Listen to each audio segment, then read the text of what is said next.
Olá, meus amigos, Deus abençoe a todos vocês, que o Espírito Santo venha guiar o entendimento, venha abrir o entendimento e iluminar os seus pensamentos para que você saiba qual é a boa e agradável vontade de Deus para a sua vida.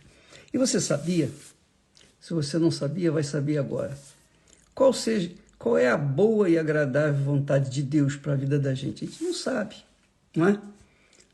Por exemplo, quando eu estava na adolescência, eu não sabia se queria ser engenheiro, se eu queria ser médico, se eu queria ser advogado. Nada disso. Eu ficava em dúvida.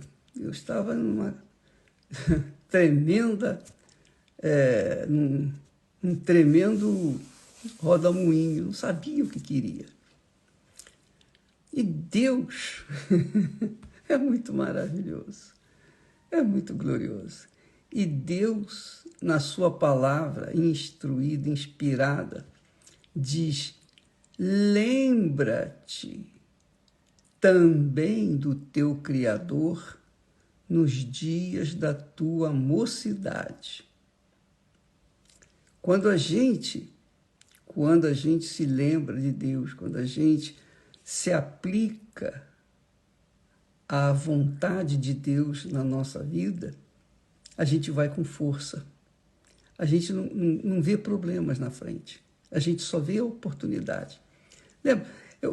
Nós queríamos que você soubesse o seguinte: quando uma pessoa, um jovem, qualquer que seja a pessoa, mas o jovem em especial, porque o jovem está na primeira força, né? Primeiro vigor. Então, quando o jovem se aplica em lembrar-se do seu Criador, ter em memória que ele existe e que é galardoador daqueles que o buscam, ele é abençoador dos que o buscam. Então, esse jovem se torna um gigante na fé. Por quê? Quando você sabe, quando você conhece a vontade de Deus para a sua vida, que foi o que aconteceu comigo. Quando eu soube, quando eu tive a minha experiência pessoal com Deus, quando eu recebi o selo, o batismo com o Espírito Santo, naquele dia abriu-se novos horizontes para mim. O meu entendimento se abriu. Então eu já sabia o que Deus queria de mim. E eu não queria fazer mais nada na vida a não ser realizar a vontade dele na minha vida. Então eu posso falar isso aqui porque eu vivenciei essa experiência. Quando a gente tem uma revelação da vontade de Deus em nossas vidas, para as nossas vidas, essa revelação, obviamente, ela se integra, se envolve com a vontade de Deus. Então, quando eu soube qual era a vontade de Deus para a minha vida, é uma revelação. É uma revelação. E a partir daquele momento, eu não queria fazer mais nada. É isso que eu queria dizer. Eu só queria levar o evangelho para as pessoas, só isso. Eu só queria dar para as pessoas aquilo que ele me havia dado. E é o que eu quero. Eu continuo querendo isso. Eu não peço a Deus vida longa. Eu não peço a Deus que ele me dê mais e mais e mais coisas. Não. Eu peço a Deus uma coisa, sempre, sempre, sempre. Senhor, ensina-me a fazer a tua vontade. Ensina-me, orienta-me. Eu quero dar, mas eu preciso saber como vou fazer isso. Então, isso é uma revelação. Quando Deus nos revela a vontade dele, é uma revelação que a gente vai depender da gente obedecer ou não àquela vontade. Se a gente obedece, a gente vai arrebentar. Mas se a gente não obedece, vai sofrer. Então, Salomão diz aqui, em Eclesiastes, lembra-te também do teu Criador nos dias da tua mocidade, antes que venham os maus dias e cheguem os anos dos quais venha dizer, não tenho neles contentamento. Quer dizer, então a gente, antes de envelhecer, a gente aplica na sua própria vida, na nossa própria vida, a vontade de Deus, a revelação da vontade de Deus. Isso é lembrar de Deus. Então, porque chega um momento da vida que ele está aqui falando de forma muito clara. Lembra-te do teu Criador nos dias da tua mocidade, enquanto estás forte, vigoroso, antes que venham os maus dias, porque os maus dias sempre vêm, para todos, bons e maus, justos e injustos, santos ou pecadores, não importa, os maus dias vêm para todos.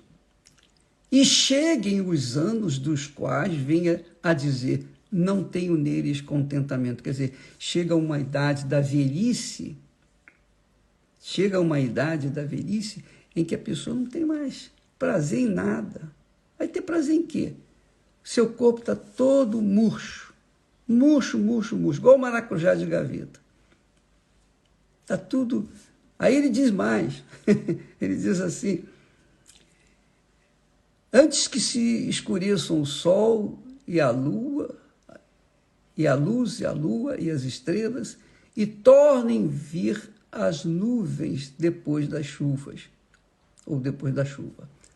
No dia em que tremerem os guardas da casa e se encurvarem os homens fortes, quer dizer, velhice, a pessoa, quando vai envelhecendo, ela vai ficando curvada.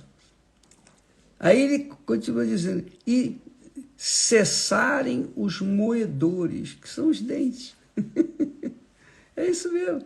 Quando a pessoa fica velhinha, os dentes... vai perdendo os dentes também, vai tudo caindo, vai tudo... por já serem poucos. E se escureçam os que olham pelas janelas, quer dizer, se escureçam a vista, não conseguem enxergar. Isso tudo, todo ser humano passa, se chegar à velhice, se chegar até a idade avançada. Se não chegarem, não chegaram. Mas, de qualquer forma, fica aqui o conselho. Aí, o que chama atenção, depois dele falar, até ele falando da velhice, ele fala assim, como também quando temerem o que é alto, quer dizer, a pessoa tem medo da altitude, qualquer que seja a altitude, subir numa escadinha, o velho vai ficar com medo. E houver espantos no caminho, e florescer a amendoeira. Florescer a amendoeira, o que significa isso? Não sei. E o gafanhoto for um peso. Olha só, o gafanhoto é um inseto, e ele foi um peso. O sujeito está tão velho, tão avançado em dias, que um gafanhoto é um peso.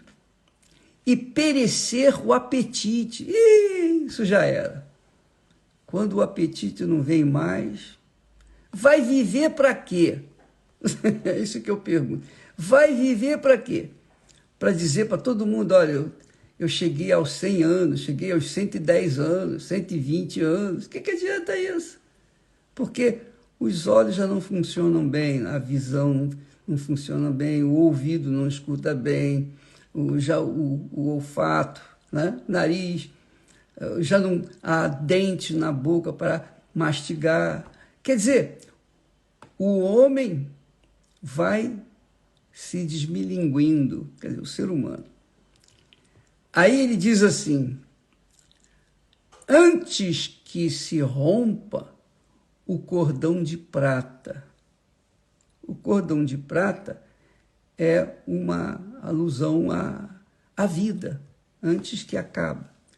Antes que o cordão de prata, que é a vida, se rompa. e se quebre o copo de ouro. Difícil quebrar um copo de ouro, mas acaba quebrando. E se despedace o cântaro junto à fonte. E se quebre a roda junto ao poço. Tudo isso, quer dizer, na velhice, tudo isso vai desfazendo, vai se desaparecendo. E aí ele fala uma coisa que eu quero, vai ser o tema da nossa mensagem durante essa semana.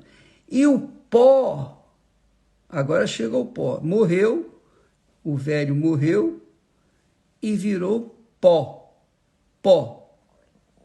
Todo o seu corpo físico, toda a sua juventude, toda a sua beleza, todo o seu vigor, na velhice, não tem nenhum valor mais. Nada, zero.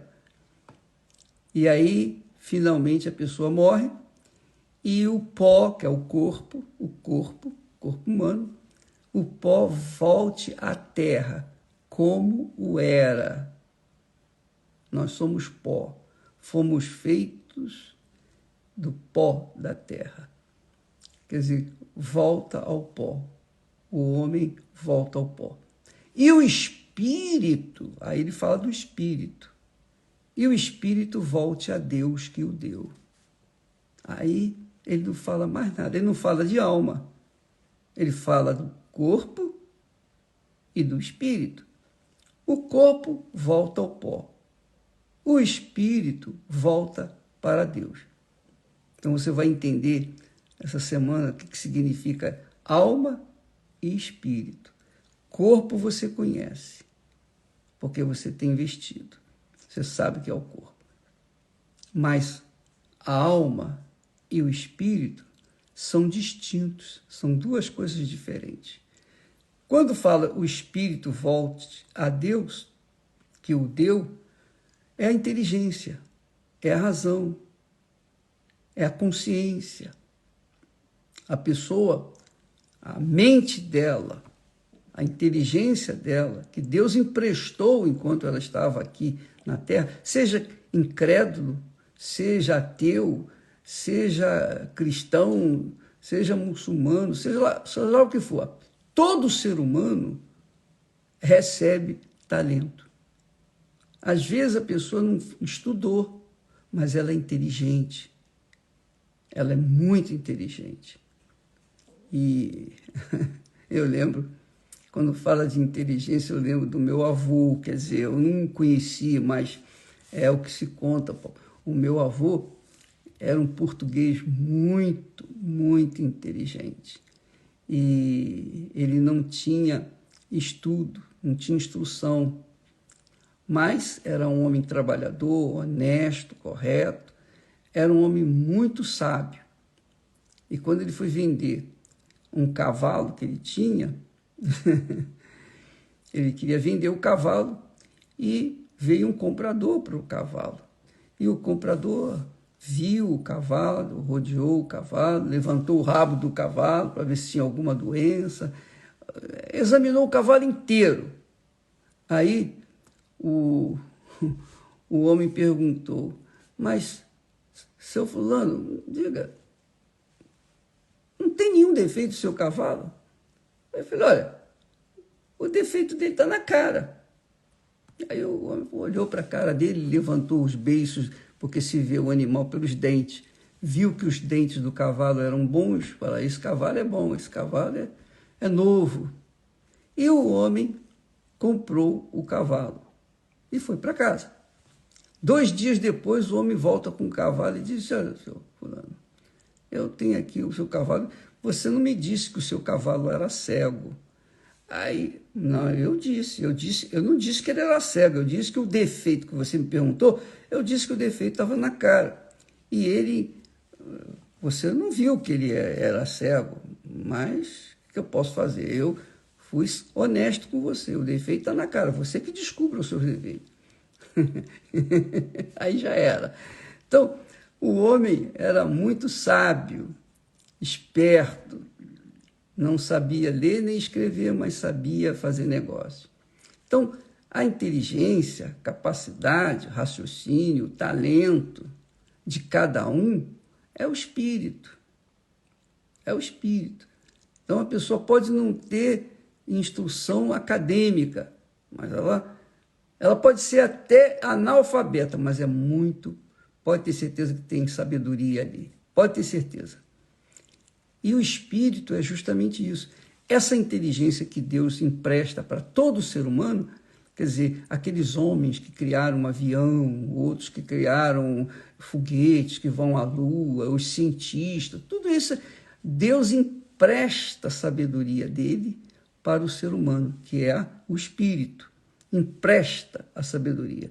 E quando o homem volta ao pó, essa sabedoria volta para Deus. É o que está aqui escrito. E o Espírito volte a Deus que o deu. O pó volta para a terra. O Espírito volta para Deus. E a alma? É a pergunta. Ele não fala aqui da alma. A alma, minha amiga e meu amigo, quem tem que decidir para onde vai é cada um de nós. Amanhã falaremos a respeito disso. Vale a pena você ler devagarzinho Eclesiastes, capítulo 12. Você vai ver, vai descobrir muita coisa maravilhosa, tá bom? Nós vamos estar amanhã aqui de volta e na semana que vem nós vamos fazer uma campanha de resgate da alma. Se você tem a sua alma ferida, frustrada, depressiva, falida, semana que vem nós vamos ter a campanha de oração, de intercessão, de salvação da alma em todas as igrejas universal do Reino de Deus, em todo o mundo. Nós estaremos nesse espírito de salvar almas. Deus abençoe a todos e até lá em nome do Senhor Jesus. Amém.